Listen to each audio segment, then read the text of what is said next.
Jadi bagi para santri, para kiai yang masih meragukan tentang multaqo di Brebes kemarin itu sudah nggak usah ragu lagi. Itu hanya sekedar ya menyebutkan, menuliskan saja. Betul. Tanpa referensi. Ya benar itu Kiai Imaduddin Usman Minhajun Nasabin fi ibtoli nasabi ba'alawi al-multasiki bil alawi. Ini yang benar gini.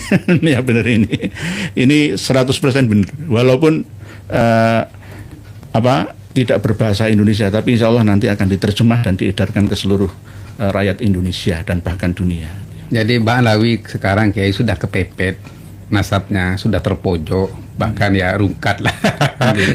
Mereka itu pasti menggunakan ulama-ulama yang memiliki pengaruh. Seperti beliau yang di Brebes itu.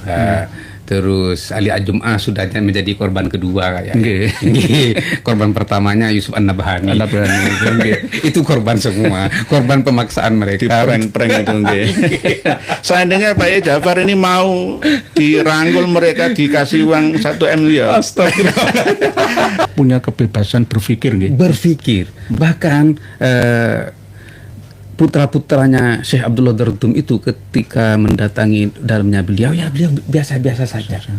Nah di sini saya berpikir ini kok nggak seperti yang di Indonesia ya. Kalau Indonesia kalau putranya guru entah alim atau tidak alim atau harus turun, harus tunduk, harus cium tangan berangkang. Iya. Nah saya berpikir akhirnya kalau di Mekah itu berarti yang mulia itu ilmu. Yarfa'illahu alladhina amanu minkum walladhina utul ilma darajat. Qul hal yastawi alladhina ya'lamun walladhina la ya'lamun. Ini di Mekah yang dipertahankan. Jadi anaknya siapapun yang tidak alim ya jadi orang biasa. Beda kalau di sini. Ini yang pertama Kiai. Terus yang kedua tentang taklim atau takzim, menghormati anaknya guru seperti yang jenengan sampaikan tadi di taklimu taklim. Nah, atau yang sekarang sudah terjadi di Nusantara ini bahwa seorang santri ini harus patuh kepada gurunya. Apapun yang terjadi, wajib patuh dan seolah-olah kalau beda pendapat pasti katanya tidak dapat berkah. Kualat. Iya, kualat, tidak dapat ilmu yang manfaat. Nah, saya kaji dulu tentang Imam Syafi'i yang digeruduk oleh teman-temannya karena membedai Imam Malik. Jadi ketika Imam Syafi'i didatangi, ala rislika ya Syafi'i katanya. Jadi tenang kamu ini, jangan terlalu vokal ya, terlalu menonjol sehingga kamu melebihi gurunya. Katanya Imam ada seseorang di antaranya itu, engkau telah sesat wahai Syafi'i. Sampai sebegitunya. Ini sudah ada dari sejak dulu. Ternyata ini. Katanya Imam Syafi'i dijawab dengan tenang. Dan antum mudil. Bahkan kalian yang menyesatkan dan yang sesat kalian semua. Karena kalian semua fanatik buta terhadap Imam Malik. Dari mana saya berfanatik buta kepada Imam Malik? Kan kalian semua yang berbicara, inna fil maghrib qolan siya li Malik yashrubu bihan nas. Assalamualaikum warahmatullahi wabarakatuh. Alhamdulillah kita bertemu lagi di channel ini. Jadi tanpa berpanjang lebar, mari kita simak dulu videonya. Assalamualaikum warahmatullahi wabarakatuh. Bismillah, alhamdulillah, ala ni'amillah, wassalatu wassalamu ala rasulillah Sayyidina Muhammad ibnillah wa ala alihi wa sahbihi mawala, amma ba'd. Yang kami hormati, yang kami ta'zimi, Kiai Haji, tokoh seorang kiai dari Batu Ampar Madura, Kiai Haji Ja'far Shodiq Fauzi, yang alhamdulillah sudah bersama dengan kita di sini untuk berbagi informasi, sama-sama nasrul atau intisarul ilmi, bertolabul ilmi dengan kita semua melalui channel ini. Alhamdulillah, terima kasih Yai Matur Sakalangkung sudah menyempatkan diri mampir ke kita yang sangat sederhana ini. Ini corong perjuangan kita bersama, walaupun mini, studio mini.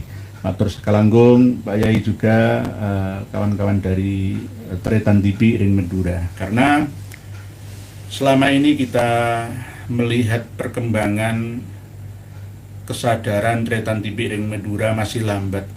Karena tokoh-tokohnya tidak sebegitu aktif seperti Panjenengan, seperti Yai Abdul Ghalib, ya, Romai Bindere, Takliman dan lain-lain. Banyak tokoh Madura yang berada di Surabaya, seperti Raden Yai Zabidi, tapi di Surabaya istilahnya. Nah, ini yang kami mohon sekaligus mendukung perjuangan Panjenengan ya di Pulau Garam Madura untuk lebih cepat warga Madura semua menerima wawasan keilmuan yang Panjenengan sampaikan kepada mereka. Ya. Mohon jenengan sapa para pemirsa semua. Ya.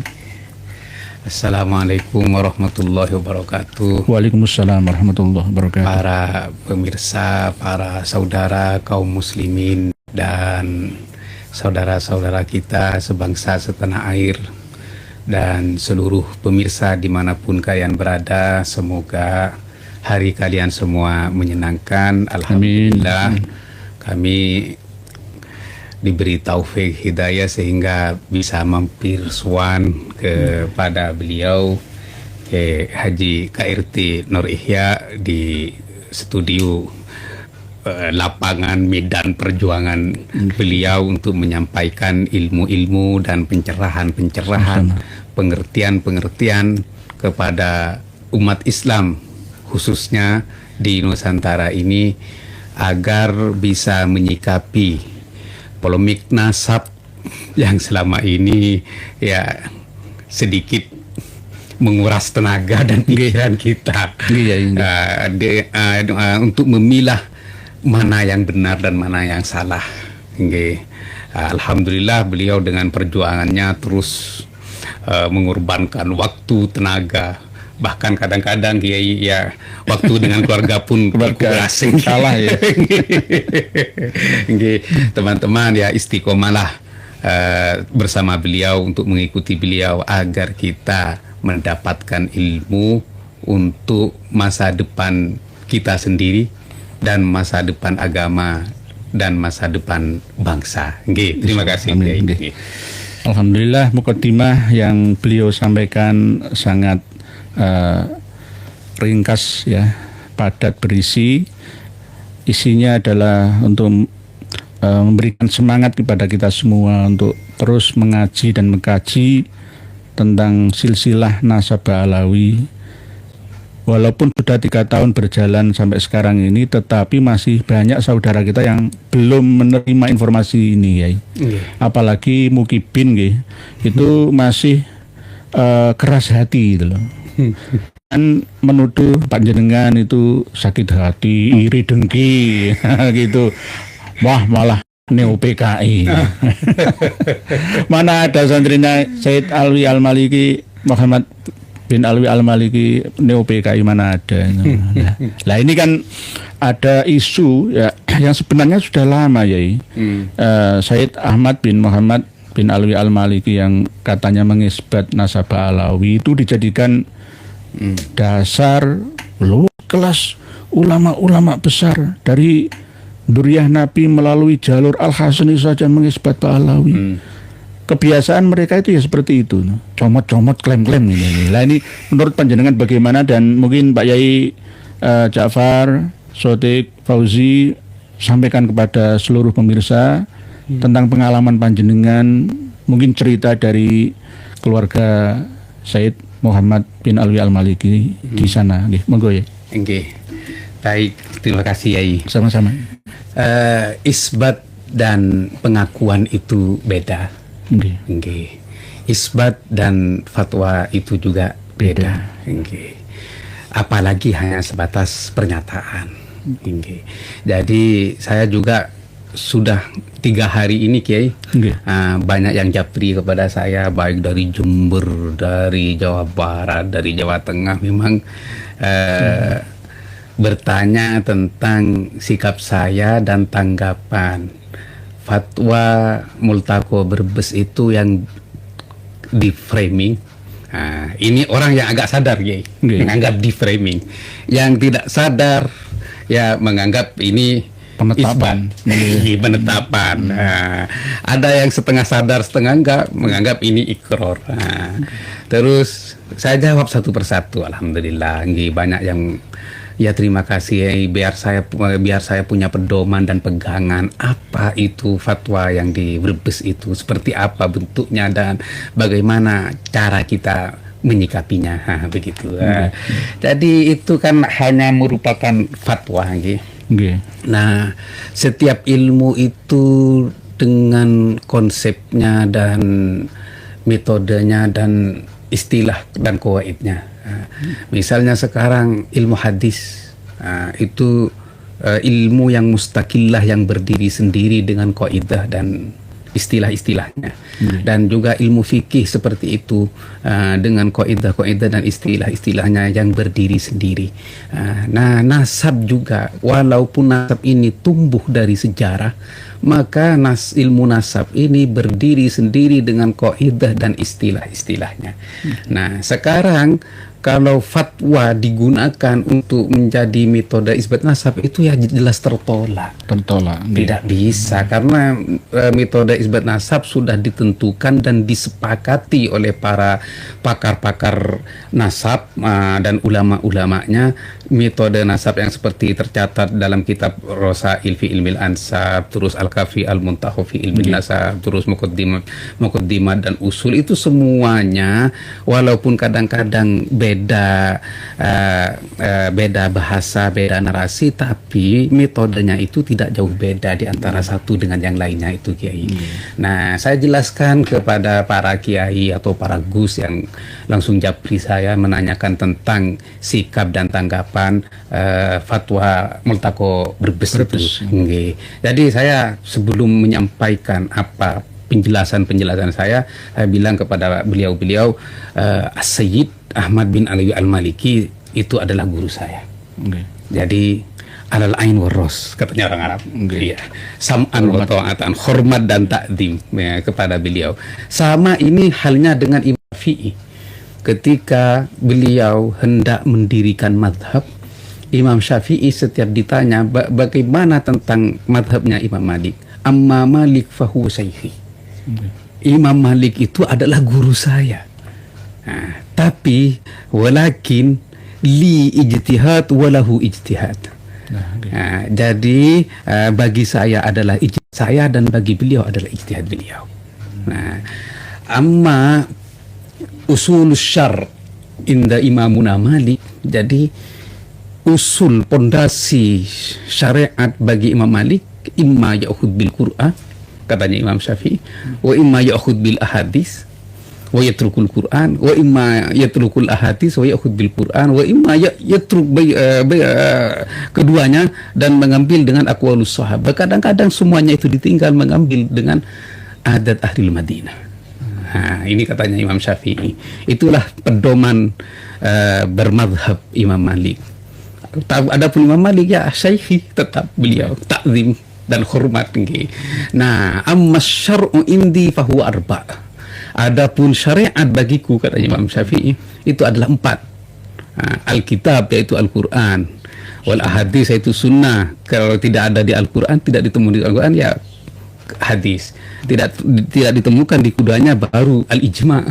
Nah, setelah tidak ditemukan di antara yang 3, baru al-qiyas, ya bitartib. Nah, di situ. Jadi adapun tentang fatwa ini, yang pertama beliau tetap guru dan saya takzim dan hormat kepada beliau. Nah, sekarang kembali kepada fatwa. Nah, sekarang fatwa itu ya tetap fatwa, ya. Terus kalau itu mau dijadikan isbat, ya tidak bisa. Karena di dalam isbat nasab sudah ada kaidahnya dan metodenya. Dan syarat-syaratnya yang harus dipenuhi. Misalnya metode suhrul istifadah ya ada 4 syarat yang harus dipenuhi. Terus misalnya metode kitab sezaman ya kriteria penjelasan dan catatan itu yang harus dipenuhi seperti apa. Terus bahkan kemarin ya di video terbaru saya kemarin karena saya mengutip tentang cerita atau klarifikasi dari Gus Fakih KRT Fakih yang mendatangi Said Anas Al-Qutbi Al-Hasani Madinah, Nakib Madinah. Dan karena sebelumnya itu di framing bahwa Said Anas Al-Qutbi itu mengakui di dalam kitab Al-Usul itu. Iya, mengakui dan isbat nasab Ba'alawi. Iya. Ternyata setelah Gus Fakih sowan dan mengklarifikasi, ternyata katanya hanya sebatas menulis saja. Berdasarkan apa yang beliau dengar dan ia ketahui, tanpa menyertakan referensinya berdasarkan kitab ini itu. Nah, di fatwa beliau Said Ahmad itu juga beliau menulis fatwa itu hanya berdasarkan apa yang beliau lihat dan beliau ketahui bahwa ayahanda beliau yaitu merupakan guru saya rahmatullah alaih wa lahul fatihah. Amin.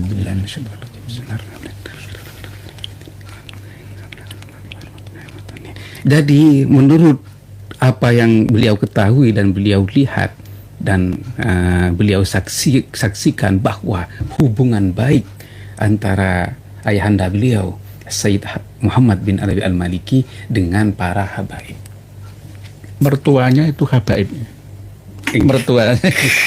Bahkan istri ya kan. Berarti istri beliau Habibah, putranya. Kalau cuma mau menilai itu Kiai, mertua beliau juga ada yang dari Madura tuh. Oh, dari Madura juga.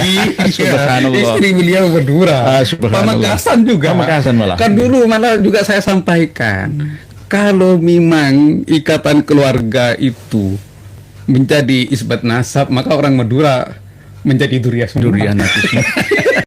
Saya menjadi Duriyah. Jadi itu hanya berdasarkan apa yang beliau saksikan, dan saya juga melihat fatwa itu, saya melihat sampai selesai. Ya. Nah, di situ ada watawatarut siruhum katanya, dan telah tawatur menjadi tawatir tentang sejarah-sejarahnya, iya, sejarah-sejarahnya menyambung terus. Nah, itu kan pendapat beliau. Nah, referensinya juga tidak disertakan. Iya, sama seperti kasusnya Sayyid Anas Al-Qutbi. Itu hanya beliau hanya menulis apa yang beliau ketahui tanpa sumber referensi. Seperti itu Kiai. Alhamdulillah, penjelasan yang sangat luar biasa. Para pemirsa semua, baik yang mukibin atau yang sudah menyadari ya, yang berada dengan kita di belakang bareng-bareng bersama dengan kita, penjelasan beliau luar biasa. Beliau tidak kenal takut kualat atau tidak punya berkat ya dari keilmuannya. Gus Aziz Jazuli itu ya dari Dalwa ya. Tapi Dalwa Habib beliau tidak pro. Lah karena kembali kepada hakikat sanad ilmu itu, kalau kita runut sampai ke atas itu nggak ada yang milik kita. Ilmu itu milik Allah Ta'ala. Kita ini hanya dititipi saja. Wah, harta itu milik saya, hakikatnya milik Allah Ta'ala. Tahta itu milik saya, hakikatnya milik Allah Ta'ala. Ilmu itu milik saya, hakikatnya milik Allah Ta'ala. Kita ini hanya dititipi saja. Jadi kita tidak punya apa-apa. Kita ini hanya sekedar titipan saja. Bahkan inna sholati wa nusuki wa mahyaya wa mamati hanya lillahi rabbil alamin, semua. Tidak ada yang tersisa, kita semua ini milik Allah Ta'ala. Oleh sebab itu tidak ada keyakinan klasik ya, seperti yang tercantum dalam kitab Ta'lim al-Muta'alim ya. Misalkan wa irsyadu ustadin, neka untuk barokai guru, barokai ilmu, itu guru yang kurang wawasannya gitu. Itu dulu ya ini. Kalau sekarang beda. Karena ilmu itu bukan milik kita, milik kiai, milik ulama, bukan, tetapi milik Allah Ta'ala. Kita hanya sekedar menyampaikan. Jadi tidak ada kata-kata Yai Ja'far ini gak dapat barokah ilmu dari gurunya, yang justru malah mendapatkan keberkahan yang lebih karena memiliki ijtihad sendiri. lebih alim muridnya daripada gurunya, dan gurunya malah dia akan bahagia. Betul. Berhasil. Begini guys, sebenarnya pengikat itu justru bukan dulu, sekarang ini. Makanya kan kemarin itu saya meneliti ya, asobiyah kepada guru, fanatisme kepada guru itu. Saya 10 tahun di Mekah. Saya melihat putra-putra gurunya Syekh Muhammad itu, seperti Syekh Abdullah Dardum, Syekh Abdullah Al-Lahji, yang saya ketahui. Kalau yang Syekh Muhammad Nursep saya nggak tahu putra-putranya, saya karena nggak pernah lihat. Kalau Syekh Abdullah Dardum itu dikenal sebagai ulama nahwu paling hebat di Mekah. Bahkan siapapun yang belajar nahwu kepada beliau yuftah, pasti akan pintar belajar nahwu seperti itu. Terus Syekh Lahji juga itu dari Yaman. Jadi di Mekah itu tidak pernah ada pengikat yang gimana ya, seperti yang di sini. Oh, ini hanya gurumu, ini harus turun, ini nggak ada. Punya kebebasan berpikir, gitu. Berpikir. Bahkan putra-putranya Syekh Abdullah Dardum itu ketika mendatangi dalamnya beliau, ya beliau biasa-biasa saja. Nah, di sini saya berpikir, ini kok nggak seperti yang di Indonesia ya. Kalau Indonesia, kalau putranya guru entah alim atau tidak alim atau harus turun, harus tunduk, harus cium tangan, berangkang. Iya. Nah, saya berpikir akhirnya, oh kalau di Mekah itu berarti yang mulia itu ilmu. Yarfa'illahu alladhina amanu minkum walladhina utul ilma darajat. Qul hal yastawi alladhina ya'lamun walladhina la ya'lamun. Ini di Mekah yang dipertahankan. Jadi anaknya siapapun yang tidak alim ya jadi orang biasa. Beda kalau di sini. Ini yang pertama, Kiai. Terus yang kedua tentang taklim atau takzim, menghormati anaknya guru seperti yang jenengan sampaikan tadi di taklimu taklim. Nah, atau yang sekarang sudah terjadi di Nusantara ini, bahwa seorang santri ini harus patuh kepada gurunya. Apapun yang terjadi, wajib patuh, dan seolah-olah kalau beda pendapat pasti katanya tidak dapat berkah. Walat. Iya, aku walat, tidak dapat ilmu yang manfaat. Nah, saya kaji dulu tentang Imam Syafi'i yang digeruduk oleh teman-temannya karena membedai Imam Malik. Jadi ketika Imam Syafi'i didatangi, ala rislika ya Syafi'i, katanya. Jadi tenang kamu ini, jangan terlalu vokal ya, terlalu menonjol sehingga kamu melebihi gurunya. Katanya Imam, ada seseorang di antaranya itu, engkau telah sesat wahai Syafi'i. Sampai sebegitunya. Ini sudah ada dari sejak dulu. Ternyata ini. Katanya Imam Syafi'i dijawab dengan tenang. Bal antum mudil. Bahkan kalian yang menyesatkan, dan yang sesat kalian semua. Karena kalian semua fanatik buta terhadap Imam Malik. Dari mana saya berfanatik buta kepada Imam Malik? Kan kalian semua yang berbicara, inna fil maghrib qolan siya li Malik yashrabu bihan nas. Jadi di Maroko itu ada sebuah aliran ilmu untuk Imam Malik yang manusia semua meminum dari situ. Berlebihan lah ini. Bulu kan. Bulu fitin. Katanya Imam Syafi'i. Terus akhirnya ada yang juga menentang Imam Syafi'i. Andalah yang sesat, katanya Imam Syafi'i. Anta ja'alal ilma ala masyrubin wahid. Subhanallah. Kalian semua menjadikan sumber ilmu ini bersumber dari satu sumber yang sama. Luar biasa. Di sini kalau memang kita tidak mengikuti Imam Syafi'i, mengikuti orang-orang yang fanatik itu, maka kekayaan ilmu yang ada di bumi ini akan menjadi mengerucut kepada satu sumber dan tidak akan pernah berkembang. Iya, di situ kayak jumut namanya. Jumut. Lurus ya, subhanallah. Saya suka lulusan Mekah, lulusan Madinah daripada lulusan Yaman Tarim, itu saya lebih suka. Ini wawasannya. Kalau Tarim beda ya, harus mendahulukan adab, itu sufinya dulu didahulukan, akalnya diletakkan di bawah. Nah ini yang saya tidak suka. Lulusan Dar Al Mustafa Tarim 112an kemarin sudah pesan ya jangan menjadi agen-agen khurafat di negeri ini. Ajur ke Indonesia. Ya kalau kayak jenengan ini ada 10 orang saja, wah cukup mencerdaskan anak bangsa. Insya Allah umat Islam bisa 2-3 langkah lebih maju daripada sebelumnya. Apalagi tokoh-tokoh seperti panjenengan ini dibutuhkan oleh Nahdliyin, Nahdliyat di Madura, di Indonesia umumnya. Ini sering juga disampaikan oleh Syed Muhammad bin Ali Al-Maliki Al-Hasani, al-ilmu nurun yakdifullahu ala qalbi ibadihi man sya'. Ilmu itu adalah cahaya, ya, yang Allah Subhanahu wa taala letakkan di hati setiap hambanya, ya, kehendaki sesuai dengan kehendak Allah. Bukan kehendak saya, bukan kehendak guru saya, bukan kehendak murid saya. Nah, tapi di sini karena kita hidup di darul asbab, waja'alna likulli syai'in sababa fa'atba'a sababa. Nah, di sini sebab-sebab ini yang mengantarkan. Tapi yang berkehendak itu tetap Allah Subhanahu wa taala, yang akhirnya menggerakkan, misalnya saya harus mondok ke Mekah, dan guru saya harus menerima saya, kan itu semua ya.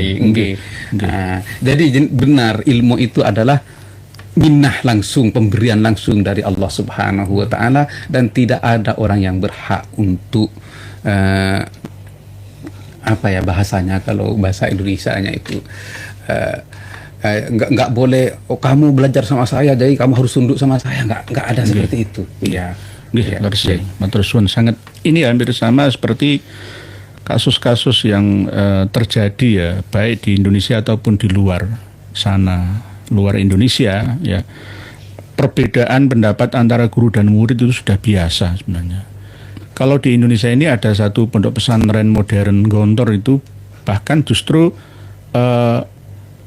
ketika lulus dari Gontor itu harus mengembangkan, walaupun beda dari alma mater yang telah diterapkan di sana.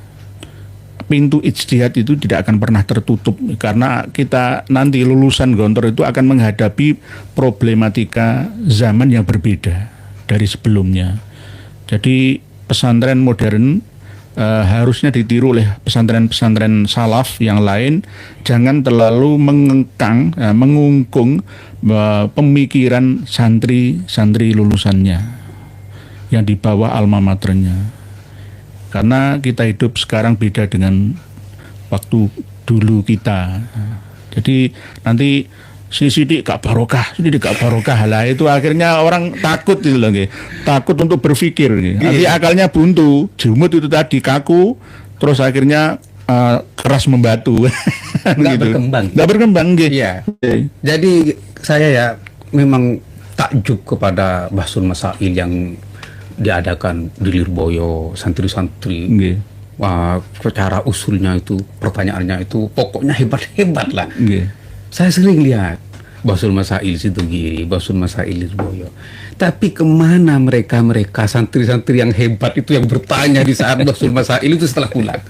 Enggak jadi apa-apa lah. Di sini bedanya Indonesia dengan Timur Tengah. Kalau lulusan Timur Tengah, mereka itu lebih enjoy menyampaikan apa yang mereka ketahui, apa yang mereka dapat di Mekah, enjoy menyampaikannya, karena tidak ada kekangan dari guru, tidak ada batasan-batasan.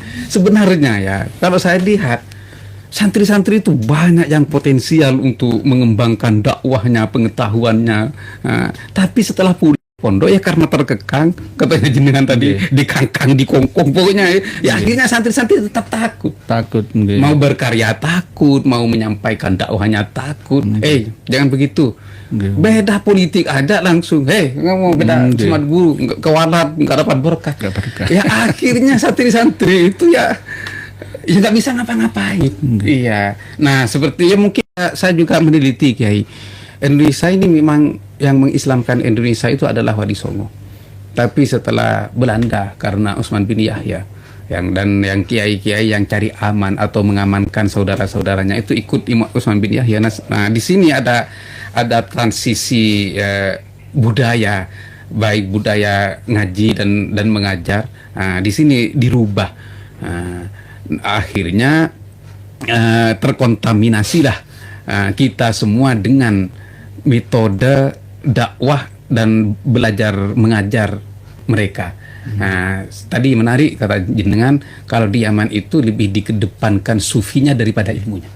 Iya, padahal sufi itu semestinya cabang daripada ilmu. Iya, sebagaimana yang disampaikan oleh Imam Junaid al-Baghdadi, "Thariquna hadza mustamaddun minal Qur'ani was sunnah." Ya. Jadi jalan kita ini sufi ini ya diambil dari Al-Qur'an dan hadis.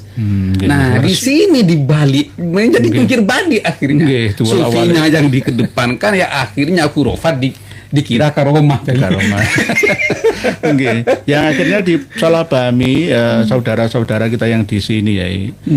Adab di atas ilmu. Kalau menurut saya ya nggak begitu ya. Dua-duanya kan gitu. Jangan hanya adab di atas ilmu lalu orang menanggalkan akal sehatnya, menggunakan adabnya, sujud di bawah kakinya Habib. Lah ini keliru, ini fatwa yang menyesatkan lah istilahnya, fatwa-fatwa untuk kepentingan mereka. Itu fatwa cungkir balik dibolak-balik itu ya. Bagaimana kita tahu adab kalau kita tidak tahu punya ilmu? Nggak mungkin lah kita beradab kalau kita nggak tahu ilmu. Ini sama juga di Madura, Kiai. Ada orang Madura, orang sepuh-sepuh ya. Tak usah ngaji, kor tahu toju itu bahasa Madura. Jadi nggak usah belajar ngaji, nggak usah munduk. Yang penting tahu duduk. Yang penting tahu duduk gitu. Kalian tahu duduk itu kalau tidak ngaji, kalau tidak belajar ya tidak mungkin tahu duduk. Nah, harus diartikan lebih luas. Tahu duduk itu seperti apa?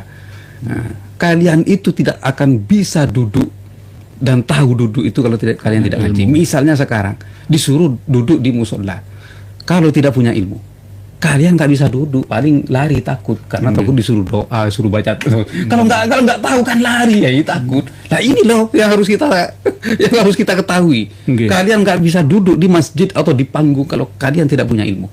Nah, ini yang perlu kita cerna. Nah, jadi benar ini fatwa cukir baliknya namanya ya, sama seperti adab katanya lebih utama daripada ilmu. Itu cungkir balik. Ilmu dulu baru kalian tahu adab. Ilmu dulu baru kalian tahu duduk. Seperti itu kan. Istilah kalimal muta'alim kan jelas, wa kullu man bi ghairi ilmin ya'malu a'malu mardudatun la tuqbalu. Itu kan istilah yang sudah sering kita dengar ya ini. Adab itu kan amal ya. Tanpa ilmu ya tertolak. Adab seperti apa? Akhirnya dijungkir balikan, diarahkan adab itu ya mencium keset bekas Habib, bekas kiai, terlalu berlebihan dulu terhadap kiai, itu juga bagian daripada membolak-balikkan pemahaman, jungkir balikkan ilmu. Ya, antara ilmu dan adab ini dibentur-benturkan, padahal seharusnya seiring sejalan, bareng-bareng gitu loh. Gitu. Jadi ilmu dulu baru adab, atau kalau memang supaya sempurna ya dua-dua berjalan kan gitu. Seiring berjalan gitu. Terima kasih Yai, penjelasan yang sangat luar biasa. Saya senang kalau ulama-ulama Madura seperti jenengan itu senang saya. Karena selama ini saya di Madura itu tidak seperti jenengan ya. Jadi ulama-ulama di sana itu pokoknya wis apa cari kiai lah. Wis warga neraka nunut kiai lah, noro ah. Jadi wis apa cari kiai. Karena ya belajarnya di Madura ya, belajar lokal, akhirnya ya terdoktrin oleh takdim wajib harus kepada kiai, kalau tidak akan kewalat. Nah, ini yang sering disampaikan oleh kiai-kiai itu, engku batu syekh la taubatalahu. Nah, itu ngeri, ini menentang Al-Quran. Innallaha yaghfiru dzunuba jami'an. Iya, kok batu syekh la taubatalahu. Wah, luar biasa. Bisa buat dalil sendiri ya. Mungkin hadis baru itu. Bukan. Pokoknya kalau saya ya ketemu dengan dakwah yang menyampaikan itu setelah turun dari panggung atau dari mimbar, saya sampaikan itu bukan hadis. Iya, itu penyampaian ulama yang berlebihan. Dan itu bertentangan dengan Al-Quran. Leres ya. Iya, Allah Subhanahu wa Ta'ala itu Maha mengampuni. Dua cuma yang tidak diampuni, asyirk, iya, oleh Allah Subhanahu wa Ta'ala. Jadi itu jangan disampaikan lagi. Kalau memang ukubatus syekh la taubatalahu ini ya mending nggak mondok, nggak usah. Iya, soalnya kita manusia, mahalul hotowenis ya. Kalau nanti dimarin sama gurunya itu divonis tidak ada tobat, ya sama kita menjerumuskan anak kita yang diantarkan ke pondok, ya terjerumus dalam jurang kekafiran. Karena anak kita ya manusia pasti salah. Kalau memang salah kepada guru itu ya tidak ada tobatnya, ya naudzubillah. Situ luar biasa, luar biasa. Jadi kadang ya orang yang belum mengerti tradisi Madura, kiai-kiainya, ulama-ulamanya itu dikira berangasan, terus blateran. Enggak, kiai Madura asli kayak begini-begini itulah aslinya. Jadi santri-santri, kiai-kiai yang asli, yang wawasannya luas, itu ya seperti beliaunya ini gitu loh. Saya dan keluarga di Madura itu juga begitu, demokratis itu ya saling menghormati tetap ya, bukan wah itu dugal kurang ajar nggak ditata krama, enggak kita tetap saling menghormati gitu tetap, tapi tidak berlebihan gitu loh, sampai taklid buta yaitu tadi terus kualat berani sama guru sama kiai itu. Mestinya kan begini tobatnya. kayak al ulama warasatul anbiya. Jadi ulama itu adalah pewaris Nabi, atau cara mudahnya ya penerus baginda Nabi besar Muhammad sallallahu alaihi wasallam.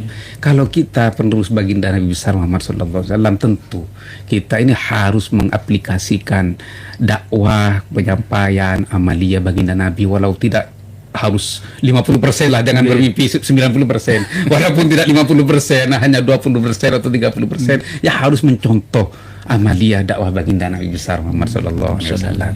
Dan kalau kita mengkaji baginda Nabi, inilah dua ciri-ciri yang disebut oleh Allah Subhanahu wa taala, laqad ja'akum rasulun min anfusikum azizun 'alaihi ma anittum harisun 'alaikum bil mu'minina raufur rahim. Ada tiga nih.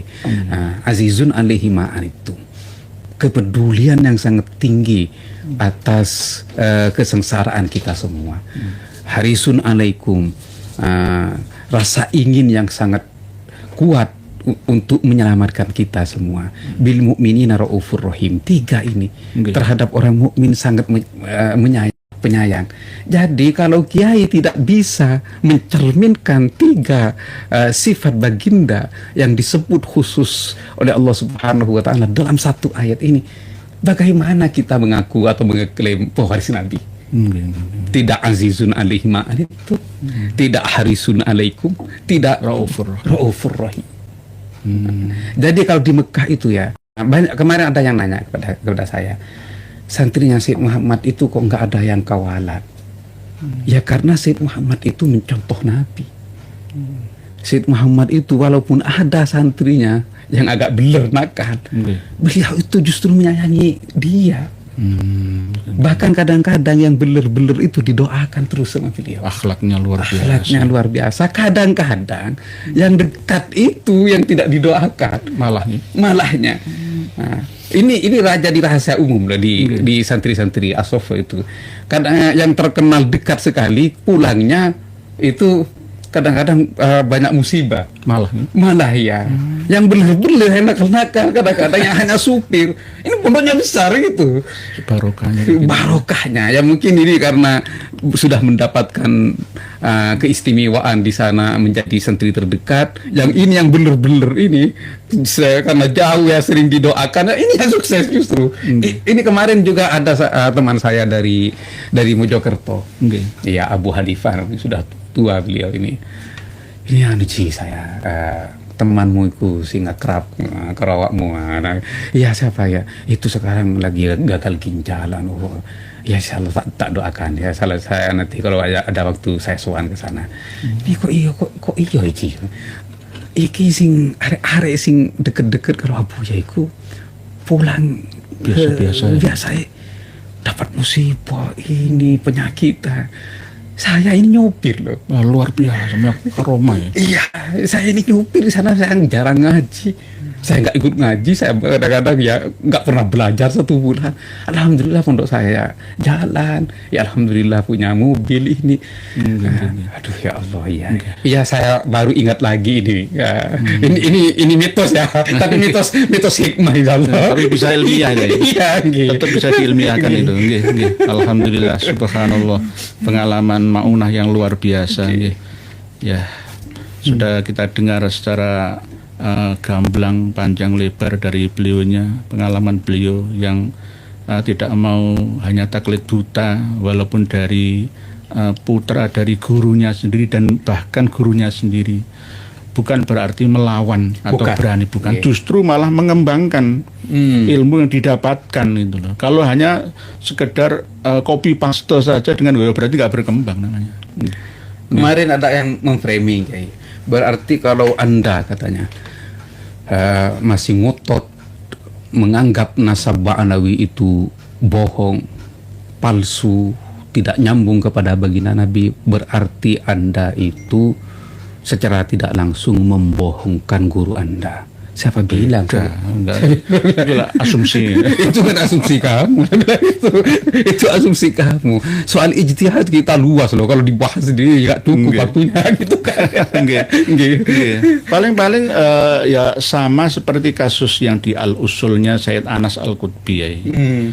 Saya juga menemukan kitab Al-Musyajjar Al-Mubassat ya, yang ditahqiq, diteliti ulang oleh Naqobatul Ashraf Mesir, itu ya sama. Mengisbat katanya, mengisbat Ba'alawi, keturunannya Imam Ahmad Al-Muhajir sampai semuanya di dalam ini. Ternyata ya tidak, hanya sekedar menyebutkan. Para kiai semua jika kepingin lebih detail dalilnya buka Fatwa As-Subki ya. Terus kalau ingin mungkin suatu saat, ini pernah kami bagikan kitab Al-Musyajjar Al-Mubassat ini untuk Duri Al-Hasan dan Husain semua. Ini bahkan diisbat sama Naqobatul Ashraf. Tapi setelah kami teliti, ternyata nggak bener gitu loh. Sekalian misalkan Sayyid Ahmad, misalkan bin Muhammad bin Alwi Al-Maliki, saya saya telusuri kenapa Anda mengeluarkan fatwa seperti itu. Alasannya apa? Mutawatir, surah wal istifadhah. Nggak cukup. Surah wal istifadhah itu fitulis zaman sejak primer sampai sekunder. Sampai ketika itu, ini 2 tahun yang lalu Pak Yai, saya cari, ternyata ketemu ada keterangan tentang Amma Ahmad Al-Abah bin Isa Al-Akbar fa'aqibuhu min salasati banin wahum Muhammad Abu Ja'far bin Roy wa Ali bin Ramallah wal Husain bin Sabur titik wakila wa Abdullah. Hati kil itu bukan isbat, itu hanya jarini gitu loh. Hati kila. Terus wa amma Muhammad Abu Ja'far bin Ahmad Al-Abah fa'aqibu min rajulin wahidin ismuhu Ali wa aqibu Ali hadza minal Husain Abul Qasim wa Muhammad wali Muhammad hadza Al-Hasan walil Hasan Ahmad. Terus ternyata dalilnya dari mana? Waqala al-muhaqqiqun min ahlil Yaman. Para pentahqiq kitab nasab dan sejarah dari Yaman, wa Hadramaut dan Hadramaut provinsi, kal Imam Ibnu Samurah, seperti Imam Ibnu Samurah nggak ada. Cuma klaim gini aja ya. Ini bagi orang yang nggak ngerti kitabnya, ya lah kalau kita punya kitabnya ya nggak bisa kita taklid begitu saja. Mana Ibnu Samurah kitabnya? Tabaqat Fuqaha'il Yaman, buka. Oh nggak ada ternyata. Inilah kebiasaan sejak dulu kala. Teruskan semua ini saya tadi. Wal Imam Al-Janadi As-Suluk nggak ada. Itu Bani Hadidnya bin Abdullah, itu bukan Ba'alawi bin Abdullah, bukan, nggak ada. Ba'alawi itu nyantol di Hadid atau Jadid bin Ahmad, ada Wakila bin Abdullah. Jadi sudah As-Suluk gagal, Ibnu Tabaqat Fuqaha'il Yaman gagal, tapi dicantum-cantum seperti ini kebiasaan. Kebiasaannya. Jadi nanti kalau saya telusuri semua, tetap corek semua. Karena kita punya kitabnya gitu loh. Jadi kalau para ulama semua berdasarkan isbat, kita ikuti aja ulama terdahulu nggak punya kitabnya. Saya nggak menyepelekan. Sekelas Buya Hamka, sekelas Hadratus Syekh Ki Haji Hasyim nggak pernah memegang kitab Al-Jauharus Syafaf. Karena itu bukan kitab, itu manuskrip tulisan tangan yang bisa dirubah setiap saat. Lah, hanya mendengar namanya saja Buya Hamka itu. Kal Jawa. Kitabnya mana? Jadi kan harus tahu cara membedakan antara isbat, pengakuan dan fatwa. Iya. Terus kalau untuk nasab agar kita tidak salah paham, jadi banyak yang menyampaikan katanya Syekh Nawawi Al-Bantani mengisbat, terus Hasyim As'ari juga mengisbat. Lah, kalau mengisbat itu seperti yang disampaikan oleh Nakib Madinah Sayyid Anas Qutbi Al-Hasani, mengisbat itu yang pertama, yang disampaikan kepada Gus Fakih, yang saya sampaikan kepada video terbaru itu ya, harus ada pengakuan dari keluarga besar. Ikrorul Qabilah, itu metode Ikrorul Qabilah. Nah, terus yang kedua, mengisbat itu harus berdasarkan pengakuan dari negara asal. Itu Ba'alawi ini kalau kita teliti di negara asalnya itu tidak jauh, karena di sini tidak ada yang tahu dia itu siapa, mereka itu siapa sebenarnya. Kemudian dengan bantuan Belanda langsung mendirikan Robitoh Alawiyah dengan maktabnya. Nah, di sini kalau kita berpikir, ya tidak percaya. Kenapa kok nggak di Yaman, kok di sini orang Yaman, kok jauh-jauh harus ngaku di sini kan gini Kiai. Secara sederhananya begitu ya, itu sudah dipahami lah. Nakobatul Asrof yang ada di Hadramaut itu mana? Nakobatul Asrof Al-Hashimin itu mana? Yang mengisbat nasab Ba'alawi nggak ada. Tapi di sini karena saking lugunya dan arus informasi plus materi kitab-kitab itu nggak mudah masuk ke sini dulunya ya. Jadi kiai-kiai kita itu terkungkung, tertutup.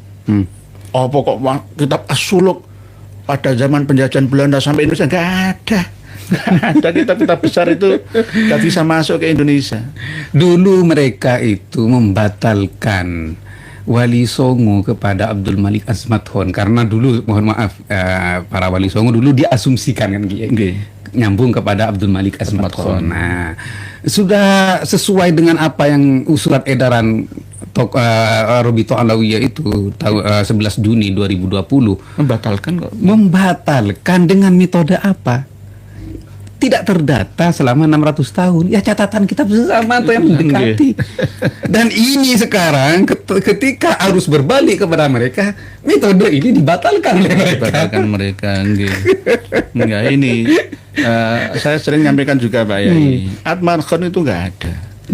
Ada dalam catatan kitab Fathur Rahimir Rahman, sekelas Al-Jawarus Syafaf Abdul Malik itu tiruan dari Abdul Malik, saudaranya Ali bin Muhammad bin Jadid yang hijrah dari Aden, diusir oleh Mas'ud bin Toktakin ke Hindi atau India. Jadi nama Abdul Malik dari kalangan Ba'alawi itu langka ya, langka plus nggak ada lah zaman itu gitu loh. Jadi tiba-tiba ada Abdul Malik Atmadkhon bin Alwi Amul Fakih ya, bin Muhammad Sohib Mirbat bin Ali Kholik Kisam bin Alwi dan seterusnya. Jelas aneh gitu loh, aneh. Oleh sebab itu supaya tidak aneh dan tidak ada pemberontakan gugatan, maka Bani Jadid dimusnahkan, punah abad 7 awal Hijriyah. Yang eksis adalah Ba'alawi versi Abdul Malik Atmadkhon ini. Ya, ini kan juga saya penelitian sejarah Kiai. Kenapa saya ya kembali ke pernyataan saya Maimunul Qaddah. Saya meneliti tumbangnya dinasti Fatimiyah. Dinasti Fatimiyah ini sebenarnya oleh Salahuddin Al-Ayyubi sudah di bumi hanguskan. Ya, dengan cara memenjarakan mereka, terpisah antara yang laki-laki dan yang perempuan. Biar ini tidak beranak bina, karena ini sangat dianggap berbahaya. Iya, dunia baik agama dan bangsa-bangsa. Ini banyak yang mengecam kebijakan itu terlalu kejam. Soalnya ini dipisah, ini terlalu kejam katanya. Ya, maksudnya Salahuddin Al-Ayyubi ini biar habis. Karena orang ini kalau masih tumbuh ini berbahaya. Iya. Takut tidak ada orang yang seperti saya, mungkin gitu. Nah, tapi Salahuddin Al-Ayyubi lupa menurut saya. Ya, beginilah Allah ya, skenario Allah untuk menyisakan seperti orang-orang Yahudi seperti itu. Jadi sebelum Musta'li itu memimpin, kan ini sebenarnya sudah ada konflik antara Musta'li dan Nizar kakaknya. Iya. Terus tim fatwanya itu mendukung Nizar karena memang di mereka itu sesuai dengan akidah anutan mereka Imamiyah. Siapa yang lebih tua ialah yang akan mewarisi pemimpinan imam atau seperti itu. Tapi Perdana Menterinya ini karena pamannya Musta'li, maka Perdana Menterinya ini ingin ponakannya ini yang duduk di kepemimpinan. Akhirnya pecah antara Musta'li dan Nizar. Nizar kalah karena Perdana Menteri dan semua tentaranya itu pasti mendukung Musta'li. Akhirnya Nizar ini ada sebagian riwayat itu di penjara, ada yang sebagian riwayat itu lari. Kalau anak-anaknya Nizar dan pengikutnya itu pasti lari. Kemudian yang didukung oleh Hasan As-Subbah, Hasyasin di situ. Nah, terus saya telusuri lagi, Kiai. Ini kemana Bakoya? Ini sisa-sisa mereka ini kemana? Terpisah menjadi 3. Lari ke Yaman, Mastur, Mesir. Di Mesir memang tempatnya, ya. Iya, di Mesir. Qahirah. Terus lari ke Bilad Wara an-Nahar, yaitu India kalau dulu. Dan Pakistan, India kan dulu satu. Bilad Wara an-Nahar. Terus lari ke Asia Tenggara. Nah, di Asia Tenggara ini memang tidak terdata. Ya, mungkin karena sulitnya informasi atau sulitnya melacak kan terlalu jauh.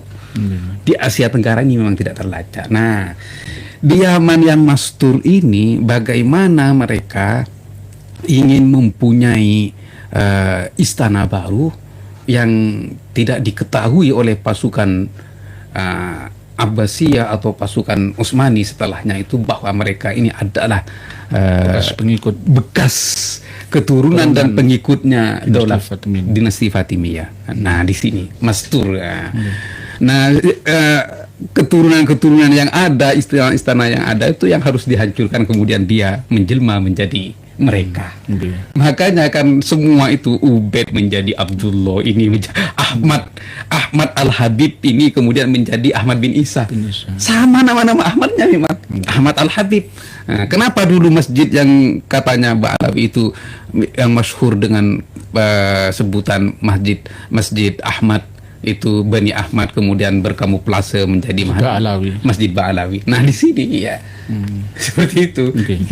Penelitian panjenengan itu juga saya apresiasi sejak awal ya. Walaupun ada sedikit perbedaan tapi nggak masalah, ini ikhtilaf yang membawa rahmat ini. Jadi nggak masalah. Jadi memang harus ada asumsi interpretasi dari Al-Burqah Al-Musiqahnya Habib Ali itu memang Maimun Al-Qodda itu yang jika ditelusuri memang ya tidak salah 100% apa yang jenengan sampaikan. Karena memang di dalam Al-Bidayah wa Nihayah sendiri peristiwa hijrahnya tahun 317 itu pun ya mengada-ada kan gitu. Tidak ada catatan resmi dari sejarawan eksternal ya. Apalagi sekelas Tahdzibul Ansabnya Al-Ubaidili itu sudah mencatat peristiwa 317 Hijriyah dibunuh 13.000 jamaah haji. Tapi menurut Tahdzibul Ansab itu 13.000 jamaah haji yang dibunuh di sekitar Ka'bah, dimasukkan ke dalam sumur Zam-Zam. Tapi menurut sejarawan dan ahli nasab Ba'alawi 30.000. Ya mungkin yang lainnya itu di luar Masjidil Haram, mungkin di perjalanan dari Irak, dari mana dirampok, dibunuh lah. Ini pengikut siapa Qoromitoh ini? Saya kadang-kadang sampai heran. Berarti kalau memang Ahmad Al-Abbah itu hijrah dari Basrah, Madinah, Makkah, Husaysah, berarti kemungkinan juga Ahmad bin Isa ini sosok yang namanya bukan asli yang ada di Madinah meninggalnya ya, tetapi ini sosok buatan mereka, dapat harta begitu banyaknya sehingga bisa menghidupi 77 orang selama 3 tahun perjalanan musafir itu. Berikut onta bawa emas dan perak. Dari mana duitnya? Ya mungkin ngerampoki. Hujat-hujat ini bisa juga terjadi ya. Ya asumsi saya hampir sama seperti asumsi panjenengan. Ya nanti kita temukan gitu loh. Kita pertemukan ternyata ya ada titik kebenaran gitu loh. Begini Kiai. Jadi mereka itu memang pendiri pertama dan utamanya itu kan Abdullah bin Saba. Ya. Abdullah bin Saba ini kan tokoh orientalis Yahudi yang kemudian masuk Islam kepada Sayyidina Utsman. Nah, di sana Abdullah bin Saba ini yang jarang kita ketahui dan jarang kita kaji. Ini hadis yang diceritakan oleh Imam Bukhari. Tapi karena kita jarang sekali mengkaji Imam Bukhari. Ini hadis tentang perbedaan pendapat antara Sayyidina Ali dan Sayyidina Utsman. Ini kalau di Timur Tengah dikaji. terlebih jadi perdebatan di antara Syiah dan Wahabi, ya. Jadi Sayyidina Utsman karena sebagai khalifah presiden, kalau bahasa sekarangnya itu, Sayyidina Utsman melarang para jemaah haji pada tahun itu berhaji dengan haji kiron. Karena harus menyembelih unta. Ya, kasihan yang tidak mampu, memberatkan. Akhirnya Sayyidina Ali berdiri. Iya. Nah, Sayyidina Utsman juga menganjurkan kalau bisa ifrad. Itu ya. Cari yang lebih mudah dan lebih gampang. Biar nggak usah nyembelih. Sayyidina Ali langsung berdiri. Ini hadisnya saya lupa nomor berapa di Bukhari itu. Terus berdiri langsung Sayyidina Ali ini berhaji dengan berihram dengan haji kiron. Iya. Dan Sayyidina Ali marah pada Sayyidina Utsman karena dianggap merubah sunnah baginda Nabi besar Muhammad sallallahu alaihi wasallam. Nah, sekarang kami kadang-kadang Kiai kalau lagi kosong mendengar perdebatan antara Wahabi dan Syiah tentang ini ya, ternyata ya madhab kita saja Imam Syafi'i ya yang sunnah kan sudah beda-beda juga gitu. Iya. Kalau masalah perbedaan antara kiron dan ifrad itu saya memang pernah mendengar itu ya, tapi untuk hadisnya nomor berapa itu saya cari-cari ya, karena nggak dibutuhkan, nggak ada pertanyaan, saya nggak cari itu, nggak nyari. Iya. Nah, di sini perpecahan ini kemudian dimanfaatkan oleh Abdullah bin Sabah mengadu domba untuk mengadu domba, kompor aja. Nah, di sini yang perlu kita ketahui para kiai mobil khusus ya, dasar dakwah mereka dan akidah mereka itu imamain, ada dua imam, somitan wa mutakalliman. Ada yang diam, ada yang berbicara. Ada yang imam besar yang berbicara, yang suruh bicaranya dibut-dibut itu kayak. Terus ada yang diam, yang lentur. Kenapa? Nanti ketika yang berbicara ini bertentangan atau berseteru dengan yang somit ini, nanti akan melindungi sisa-sisanya. Itu oknum. Gitu ya. Acting ya. Iya, jadi permainan yang sempurna. Sempurna. Jadi juga di Daulah Fatimiyah juga seperti itu. Nah, Bani Ahmad di Yaman, Ahmad Al-Habib juga seperti itu. Ya, yang sekarang kita saksikan kan juga seperti itu. Iya. Jadi ini ada kesamaan. Nah, saya mengkaji tentang Maimun Al-Qaddah. Bagaimana cara para ulama sejarah dan ulama waktu itu mengisbat Maimun Al-Qaddah itu sebenarnya anaknya siapa? Bapaknya saja nggak ada yang tahu. Misterius. Tanggal lahirnya juga agak ada yang tahu. Bagaimana mungkin tahu bapaknya? Tanggal lahirnya nggak ada yang tahu. Imam Ahmad Al-Labah itu ya nggak ada. Aslinya lahirnya tahun berapa itu nggak jelas. Nah, kalau meninggalnya itu kan kompak 345 Hijriah, itu benar-benar saya nggak kompak. Aslinya itu meninggalnya tidak tahun itu hanya buatan saja supaya cocok itu aja, gatuk-matuk itu aja.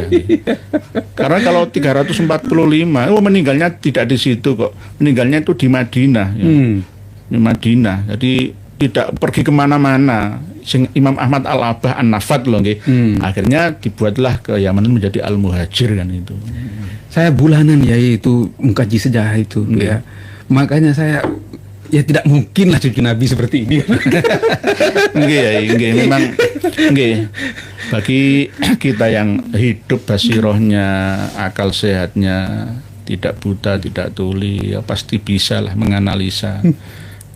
Ini justru ingin menghancurkan reputasi nama baik Nabi dan duriyahnya. Betul, itu tujuannya memang. Justru kita ini malah dituduh tidak cinta terhadap, tidak percaya adanya duriyah Nabi kita. Lalu itu bagaimana itu? Kita ini justru malah membersihkan ya kotoran-kotoran yang dilekatkan, bukan melekat, dilekatkan oleh mereka terhadap Ahlul Bait yang asli gitu loh. Abdullah bin Sabah itu Kiai setelah peristiwa Siffin dan perdamaian itu terjadi, Abdullah bin Sabah menghilang karena takut diadili. Iya, tukang kompor-kompor. Iya, ada yang bilang kan manusia setengah setan kan. Sakti Abdullah bin Sabah itu. Nggih. Ya memang beliau itu dia itu punya kitab sihir memang. Nggih. Abdullah bin Sabah itu. Nah, Abdullah bin Sabah itu muncul setelah Sayyidina Muawiyah meninggal. Oh, malah ya. Iya. Setelah peristiwa Karbala, Abdullah bin Sabah muncul lagi, dan Abdullah bin Sabah kembali nimpel, melekat kepada Ali Zainal Abidin. Berarti lama, masih tua ya. Masih tua. Iya. Nah, bahkan Muhammad Al-Bakir Nggih. sama Ali Zainal Abidin itu diserahkan kepada Abdullah bin Sabah. Ada yang menulis ngaji kepada Abdullah bin Sabah. Nah, di sini. Ya karena mereka itu pinter. Seperti ya punya ada kiai besar. Itu kan mereka nimpel. Nggih. Iya, sekarang anak-anaknya Yai suruh ke Yaman semua. Ya, mepet, nggih. Iya. Nggih. Seperti benalu ya. Nggih. Iya. Nah, seperti itu, bahkan yang menyebutkan Muhammad Al-Bakir itu yang memberi juluk itu adalah Abdullah bin Sabah. Nama Al-Bakir itu. Al-Bakirnya. Iya. Asli kan Muhammad namanya, Iya, Al-Bakir. Muhammad Al-Bakir itu Abdullah bin Sabah. Tapi walaupun dia gurunya, ketika Abdullah bin Sabah itu mengeklaim Al-Bakir itu adalah Allah, Tuhan, kembali diulang seperti kepada kakeknya Sayyidina Ali. Iya, fakhrra musyian. Abdullah bin Sabah setelah mengeklaim itu dongkel, tidak sadarkan diri. Muhammad Al-Bakir itu marah. Saya bukan Tuhan. Kemudian ini sadar lagi Abdullah bin Sabah, bal antal ilahu ana nabi. Ya, hampir sama seperti kasusnya Al-Faqih Ilmu Qodam itu, lama-lama ditiru ya. Sampai Al-Faqih Ilmu Qodam, sampai Abu Bakar bin Salim, sampai Abdullah Al-Haddad. Iya, ini yang terbaru. Nggih. Seandainya ada nabi setelah baginda nabi, katanya yang paling pantas adalah Abdullah Al-Haddad. Man Rabbuka wa man nabiyuka, ya Abdullah Al-Haddad. Tapi sebenarnya ya itu ulah dari ya santrinya atau penggemarnya saja. Kalau beliaunya sendiri Abdullah bin Alwi Al-Haddad itu saya kira tidak lah. Iya. Karena beliau itu buta pada usia 4 tahunnya. Terus nggak mungkin lah pola seperti itu, apalagi ada cerita lah di lain kitab bahwa pena itu melayang-layang sendiri, nulis kitab karyanya Abdullah bin Alwi Al-Haddad. Nggak percaya saya. Berarti Risalatul Mu'awanah itu bukan karya Al-Haddad. Nasoihud Diniyah bukan karya Al-Haddad. Itu karya orang-orang di sekitarnya itu loh. Betul. Nanti ngarang kitab tak sandarkan kepada orang yang terkenal. Lagi diplokoto, bahasa Jawanya diplokoto. Sama seperti ya Haji Abdullah bin Nuh yang diplokoto oleh Muhammad Syihab dalam kitab Al-Imam Al-Muhajir yang pernah kami ulas kemarin itu. Sampai-sampai Mbah Sunan Kudus anaknya Mbah Sunan Ampel itu piye toh. Dan memang yang melakukan seperti itu adalah kelompok mereka. Ya. Di Abu Hanifah juga ada. Kemarin juga saya bahas Al-Balkhi itu. Al-Balkhi itu Syiah Batiniyah. Yang menisbatkan kitab karya tulisannya itu Al-Fiqhul Akbar kepada Imam Abu Hanifah. Padahal enggak. Padahal bukan karya Imam Abu Hanifah. Ini sekarang oleh ulama Timur Tengah juga dikaji. Ya. Nah, kalau mereka di Timur Tengah para ulama itu kan tegas. Kalau memang bukan ya bukan. Kalau di sini kan enggak. Oh, ini kan kitab, ini kan kebalikan. Pokoknya bahasa Arab ya, apalagi warna kuning ya. Iya. Itu pasti langsung takut loh. Kiai-kiai pondok, sakral itu. Kitab. Oleh sebab itu kemarin Kiai Imat itu ngarang Minhajun Nasabin itu diwarnai kuning. biar kiai-kiai itu pada takut ya. Katanya kalau sudah dapat kuning. Bukan ini, bukan. Simpul Duror. Saya juga lihat di penekan saya Golib. Sini. Oh, niki. Ini pas belah. Lah niku. Oh, nah, kan kuning ya iki. Berarti ini kitab sakral ini. kitab kuning. Jadi kiai-kiai pasti takluk ini. Wah, Saya sudah baca sebentar di rumahnya penekan saya. dengar kitab kuning, wah ini hebat inilah. Nanti memang Al-Qodda tak buat kuning juga. Enggak. Siap. Saya dukung ya. Jadi memang begitu. Beredar di kalangan pesantren juga kitab-kitab yang sebenarnya bukan karya As-Suyuti, tapi diklaim itu karya As-Suyuti juga banyak. Ya. Sama seperti misalkan Pak Yai Jafar apa percaya kitab Hikmah Al-Awfaq itu benar-benar karya Al-Ghazali? Kitab Al-Awfaq itu ya. Itu kok saya masih curiga bukan karya dari Imam Al-Ghazali. Saya kalau itu menelusuri dulu kebenaran. Saya juga masih menelusuri tapi kok ada keanehan itu ya. Nah, kalau semisal ya kebanyakan ulama kita yang Nahdiyin itu rata-rata kan percaya bahwa Nurul Burhani terus kitab Manaqib itu loh. Itu yang ngarang Syekh Abdul Qadir bukan. Betul. Tapi kebanyakan kita kan memang itu kitab karya Syekh Abdul Qadir Al-Jailani sehingga cerita-cerita tentang Dajjah tentang apa itu berarti dari Syekh Abdul Qadir belum tentu. Belum tentu. Ada juga yang Ba'iyah atau Nuniyah syairnya Syekh Abdul Qadir Jailani ini yang melampaui batas. Itu saya kaji. Dan juga dari dulu kan ada dari Inna Affakun Minal Yaman, katanya Abdul Wahab Sa'roni, Inna Affakun Minal Yaman, ada seseorang golongan dari Yaman ini yang menulis risalah Syekh dari Ibnu Arabi Syekh bari'un an. Syekh Ibnu Arabi tidak pernah menulis itu dan dikirimkan kepada ulama-ulama di seluruh dunia dan dinisbatkan kepada Syekh Ibnu Arabi. Iya. Kebiasaan ya ini. Berarti kejahatan ilmiah lah. Kejahatan ilmiah. Dan bagi kita yang nggak kritis ya menerima begitu saja. Padahal ini jika diteruskan ya mengkoti riwayah keilmuannya, pemalsuan. Nanti bisa-bisa sama seperti mimpi ketemu Kanjeng Nabi ngasih 3 hadis tentang kopi, tasbih dan duduk di dekat wali yang sudah wafat atau mati, lebih mulia daripada ibadah sampai tercerai-berai badan ini. Lah, itu hadis Nabi ya, padahal ya tidak gitu. Nah, hampir sama seperti nanti akan memproduksi kembali dawuh-dawuhnya wali yang sudah meninggal dunia atau nabi ya, bahkan sampai nabi juga. Ini kan perilaku sufi yang tidak bisa kita terima begitu saja ya. Kita harus kritis. Supi-supi palsu banyak. Banyak. Saya juga pernah mengkaji kitab karya Asyuti padahal tak teliti enggak. Sampai Sulam Taufik itu sendiri loh antara Abdullah bin Thohir itu saya teliti juga. Ternyata ada kejanggalan ya. Ini bin Thohir yang Syekh atau bin Thohir yang Habib ya. Hampir sama kasusnya. Juga banyak yang nanyakan kepada saya. Terus bagaimana tanggapan jenengan tentang Sulam Taufik? Saya kalau tidak berdasarkan referensi saya tidak mau bicara. Baru saya menemukan hujahnya kalau ini bukan, kalau iya atau apa, baru saya mau bicara. Saya tidak akan pernah berbicara sesuatu yang tidak jelas. Nah, terus kemarin juga yang pernah ya meluruskan Kiai Ma'ruf Fauzin tentang sahabat Ibnu Hajar dan yang satunya itu di Madura saya dikecam lancang katanya, Kiai ini lancang sok hebat memalsukan kitabnya para ulama. Terus saya cari itu referensinya atau pembandingnya. Alhamdulillah saya nemu Al-Fiqhul Akbar itu yang dinisbatkan kepada Imam Abu Hanifah karena di dalamnya terdapat kejanggalan-kejanggalan, di antaranya hadis Abi wa Abu Kafinnar. Nah, di situ alhamdulillah saya mendapatkan videonya, penjelasan langsung dari ulama Timur Tengah yang menjelaskan itu. Soalnya sekarang rawan Kiai. Kalau saya bicara sendiri mereka tidak percaya. Sudah karena ditutup kebencian sudah. Ya alhamdulillah ada videonya saya tampilkan dan saya jelaskan, nggak ada yang bicara. Alhamdulillah.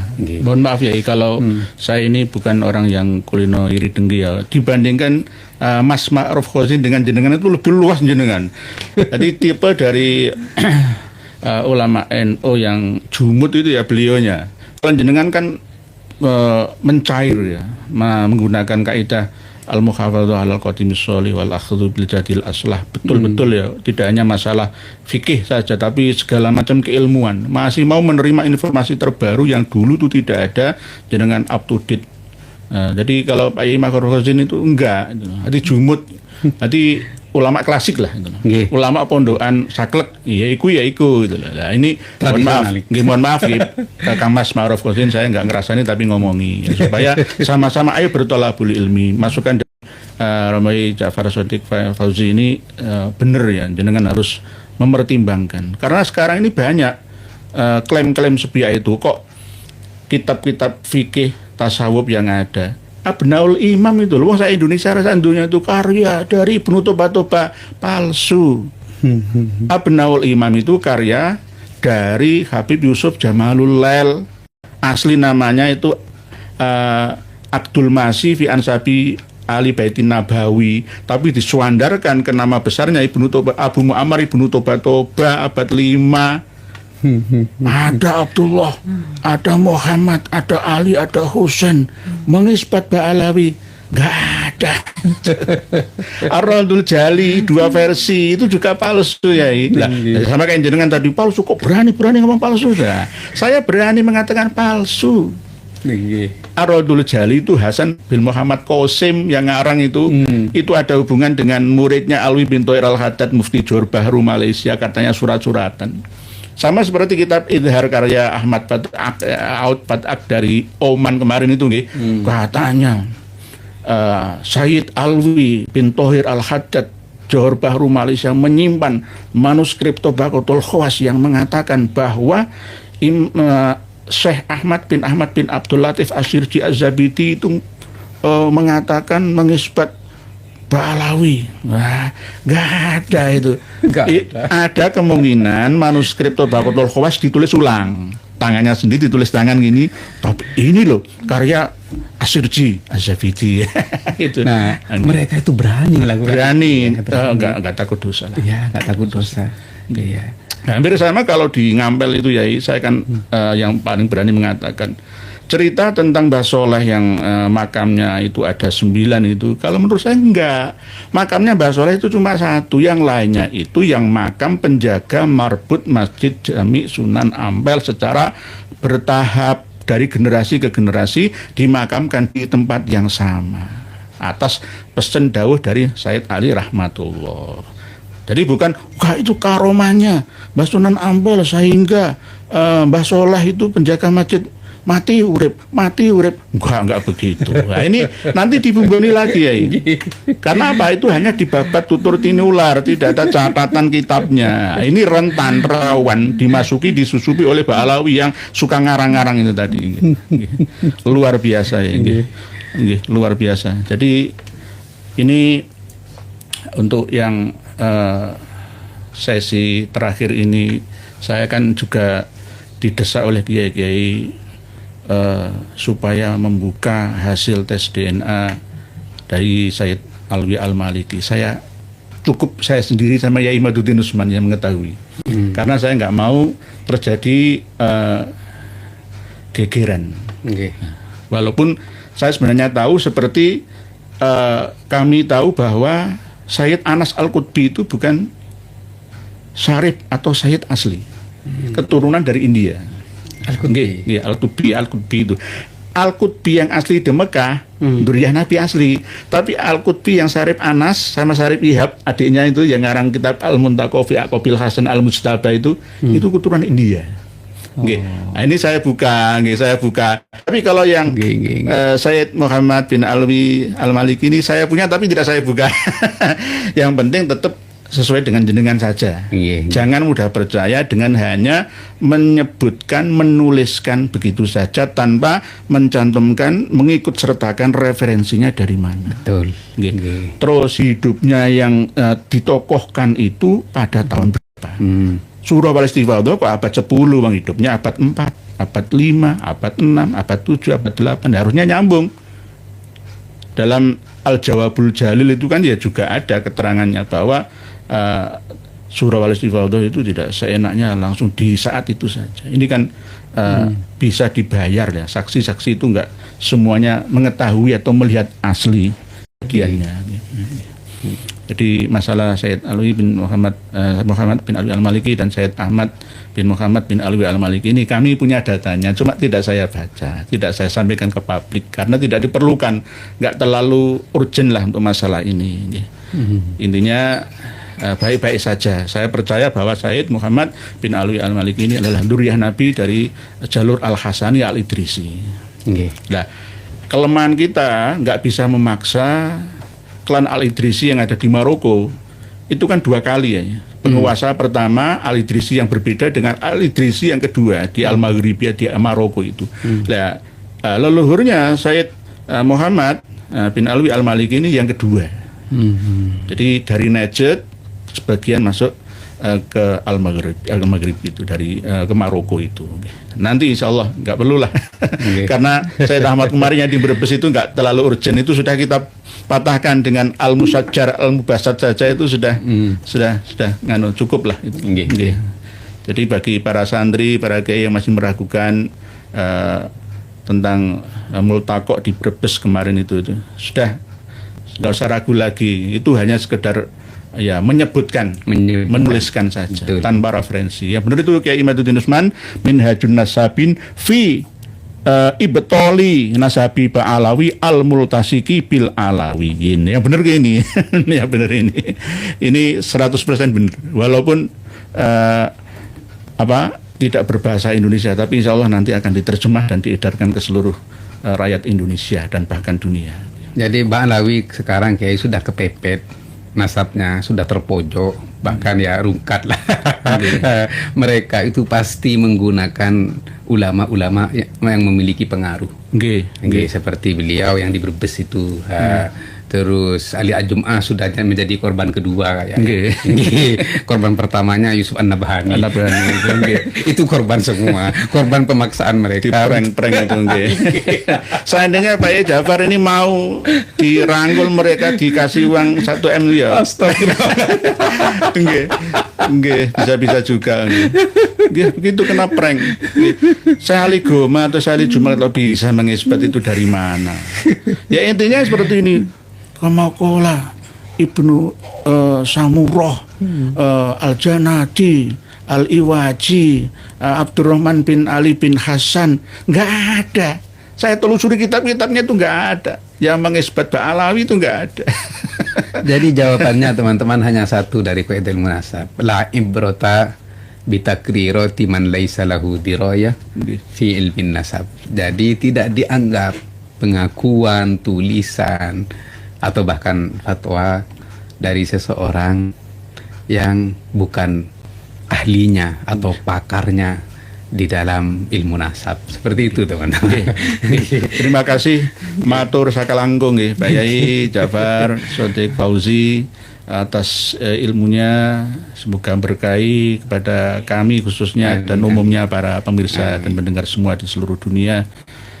Sungguh luar biasa, tanpa ada rasa takutnya panjenengan untuk menerima kualatan dan tidak keberkahan, apalagi nggak dapat syafaatan dari Nabi kita. Nggak seperti itu. Itu dogma atau doktrin dulu yang sekarang harus dikesampingkan, karena semua ilmu, harta, tahta, dan wanita itu hanya titipan Allah semata. Kita hanya sekedar menyampaikan, hanya sekedar sebagai lantaran atau wasilah yang harus kita berikan secara terus-menerus ke depan. Mungkin ada pesan terakhir, Yai? Closing statement dari panjenengan. Oke, baik teman-teman, kita di dalam belajar jangan sampai terkekang. Tujuan kita ialah ilmu. Ilmu itu adalah sumbernya Al-Quran dan Al-Hadis. Ilmu yang bertentangan dengan Al-Quran dan Al-Hadis dan ijma' para ulama itu ilmu yang melenceng. Oleh karena itu kita harus berjuang untuk belajar ilmu. Ini yang pertama. Terus yang kedua, kita menjadi kaum santri. Ya, saya juga kaum santri, dan guru saya dulu walaupun sudah ngajar Sayyid itu mazilna toliban, saya tidak henti-hentinya masih menjadi santri. Nah, kita yang kaum santri ini di dalam berijtihad jangan takut berbeda pendapat dengan orang-orang yang sebelum saya, yang sebelum kita. Kalau tidak ada perbedaan pendapat, tidak akan pernah lahir mazhab ketiga. Dan kalau tidak ada perbedaan antara murid dan guru, tidak akan pernah lahir akidah Ahlus Sunnah wal Jamaah.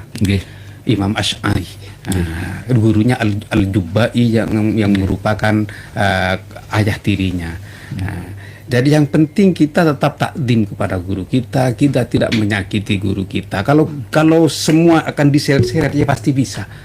Berbeda pendapat diseret menyakiti guru itu tidak. Jadi jangan menjadi parno lah. di dalam belajar dan menyampaikan karya-karya dari apa yang kita pelajari. Polemik nasab sebenarnya kalau kita ingin menyikapi secara ilmiah, polemik nasab ini berakhir. Ya, polemik nasab ini berakhir. Kenapa saya bilang seperti itu? Karena memang rungkat nasab Ba'alawi itu tidak memiliki sumber data dan hujah. Seperti halnya Baitut Tabariyin yang juga dirungkatkan. Kalau sekarang memang bagaimana tentang kebaikan-kebaikan kaum Ba'alawi misalnya, perjuangan mereka selama ini, sekarang kita kembali kepada qaidah khudh ma sofa wada' ma qadar. Ambillah yang baik dan tinggalkanlah yang jelek, yang buruk. Sama dengan Baitut Tabariyin, kitabnya Imam Tabari masih dipakai sampai sekarang. Ya, sejarahnya Imam Tabari juga masih kita pakai dengan sekarang. Adapun penisbatan nasabnya yang tidak nyambung, ya kita batalkan. Sama juga kaum Ba'alawi seperti itu. Bukan berarti kalau kita membatalkan nasabnya kaum Ba'alawi seperti yang disampaikan oleh Rois Am itu, kita tidak punya hazanah-hazanah kebaikan di sini. Oh tidak. Hazanah-hazanah kebaikan sudah diwariskan oleh para wali songo dan anak cucunya, dan beliau adalah pejuang pertama untuk mengislamkan Nusantara ini. Yang datang belakangan kok marah mengklaim lebih hebat. Iya. Nah, terus yang terakhir ada lagi terakhirnya pesan untuk Laskar Sakera dan muslimin muslimat warga Madura untuk taslim semua. Seperti panjenengan sampaikan tadinya. Iya, jadi Laskar Sakera terus yang sudah terjaring oleh laskar-laskar yang lain, kelompok putih apa. Kalau kita mau menyikapi perbedaan ini dengan ilmiah, ini sudah final. Bukti dan contohnya ya. Sampai sekarang para kaum Ba'alawi ini tidak pernah melawan dengan dalil dan hujah. Ini bukti loh, ini bukti nyata ini. Kalau memang berani mereka untuk melawan kami, kita ini siap 24 jam. Ayo diskusi ilmiah kalau memang mereka punya dalil. Ini buktinya mereka tidak punya dalil dan hujah. Jadi kalau kalian masih percaya kepada mereka, berarti kalian semua menjadi korban percaya kepada sesuatu yang bohong. Seperti itu. Iya. Kalau memang berani, ayo kita diskusi, duduk bersama, bahas secara ilmiah, tuntaskan juga secara ilmiah sebagaimana dulu konflik di antara Sayyidina Ali dengan Sayyidina Muawiyah, bainana kitabullah. Nah, dan ini sesuai dengan firman Allah Subhanahu wa taala, fa in tanaza'tum fi syai'in farudduhu ila Allahi wa rasulih, Al-Qur'an wal hadis. Seperti itu kayak nggih. Terima kasih matur sekelangkung, matur suwun, syukron kasir, nuhun arigato sisi kepada beliau yang sangat luar biasa ini. Mohon di subscribe dan di like, diikuti channel beliau apa ya? Pondok Pesantren Ponpes Abu Samsuddin. Ponpes Abu Samsuddin Batoan Batu Ambar Madura. Batu Ambar itu ikut Pamekasan. Walaupun ombennya ikut Sampang, tapi perbatasan. Terima kasih Yai atas wejangannya, ilmunya, semoga bermanfaat untuk kami dan para pemirsa semua. Demikian pertemuan kita malam hari ini, semoga membawa banyak manfaat bagi kita semua. Amin. Dan kita semakin tercerahkan, tercerdaskan, khususnya warga Madura, di Pulau Madura dan di Pulau Jawa, di Pulau Baruna, Sumatera dan lainnya. Semuanya di seluruh dunia. Ikutilah beliaunya. Jangan ikuti Laskar Sakera. Laskar Sakera itu mendukung ulama Indonesia, bukan mendukung penjajah yang menjajah, menindas, membodohi, menghurufati kita.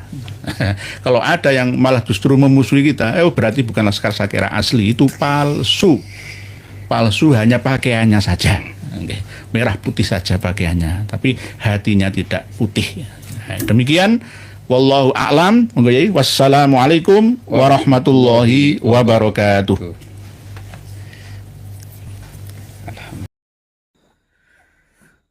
Alhamdulillah telah kita dengarkan bersama. Jadi berhati-hati dengan mereka kaum Ba'alawi. Kaum Ba'alawi ini tipu dayanya luar biasa. Kalau untuk orang awam sangat terpengaruh dengan jubah dan sorban mereka itu. Padahal yang disampaikan oleh mereka itu hanyalah doktrin, khurafat, klaim ini, klaim itu, semuanya diklaim. Jadi mereka itu tidak bisa berkutik karena jejak digital mereka itu masih ada. Jadi kaum Ba'alawi ini semuanya ada terlibat mereka tu. Ada yang adu domba, ada yang merubah sejarah, ada yang berzina, ada yang mengambil isteri orang, ada yang mencuri sepeda motor, ada yang sabu, ada yang minum minuman keras, semuanya ada. Ada yang Katolik lagi, murtad, keluar daripada Islam, marga asgaf tu. Jadi enggak mungkinlah mereka ini keturunan Nabi. Dari perbuatan mereka, sifat mereka, arogan mereka tu. Jadi mereka itu bukan cucu Nabi. Apalagi tokoh 4 ini enggak bisa dijawab dah, atau tidak bisa dibantah oleh mereka itu. Pertama itu tesis Kiai Imaduddin Utsman. Jadi belum bisa dibantah oleh mereka itu. Cuma framing dengan dibuat buku keabsahan habaib, itu cuma framing tu. Kalau bagi orang yang meneliti buku mereka itu, bukannya menguatkan nasab tapi membatalkan nasab mereka. Cuma budak-budak yang masih dungu yang percayai, enggak mau meneliti. Tesis tidak bisa ditolak. Kemudian sejarah, ilmu sejarah juga tidak bisa dibantah oleh mereka itu. Apalagi DNA. Tokoh-tokoh ini aja belum bisa dibantah oleh mereka itu. Memang keturunan palsu. Jelas nggak bisa dibantah. Jadi bagi kita rakyat Indonesia ini, jangan ketipu dengan sorban mereka itu. Sudah jauhin, tinggalkan mereka itu. Yang ada rugi bagi kita. Dulu mereka suka dawir. Kalau enggak dikasih, dipaksa kasih. Dawir tu sangat berbahaya mereka itu. Memukul kiai pribumi. Kan ada video yang Habib menendang kiai pribumi itu. Jadi sudah sadar. Enggak usah bantu nasab mereka itu. Gen-gen Yahudi yang merusak agama itu. Dari datuk-datuk mereka itu enggak sadar sampai mati itu. Yang ada diwarisi kesesatan kepada anak-anak cucunya itu. Sampai sekarang dengan bukti itu kita sesat yang dikarang oleh datuk-datuk mereka itu. Maka pakai akal sehat, jauhi, tinggalin mereka itu. Jangan kasih panggung. Gak usah ikut mereka itu. Hidup tentang daripada jadi budak mereka itu. Ngapain jadi budak mereka itu? Orang tua ditinggalin di rumah. Jadi cukup di sini dulu. Sampai jumpa di video selanjutnya. Akhir kata, Assalamualaikum warahmatullahi wabarakatuh.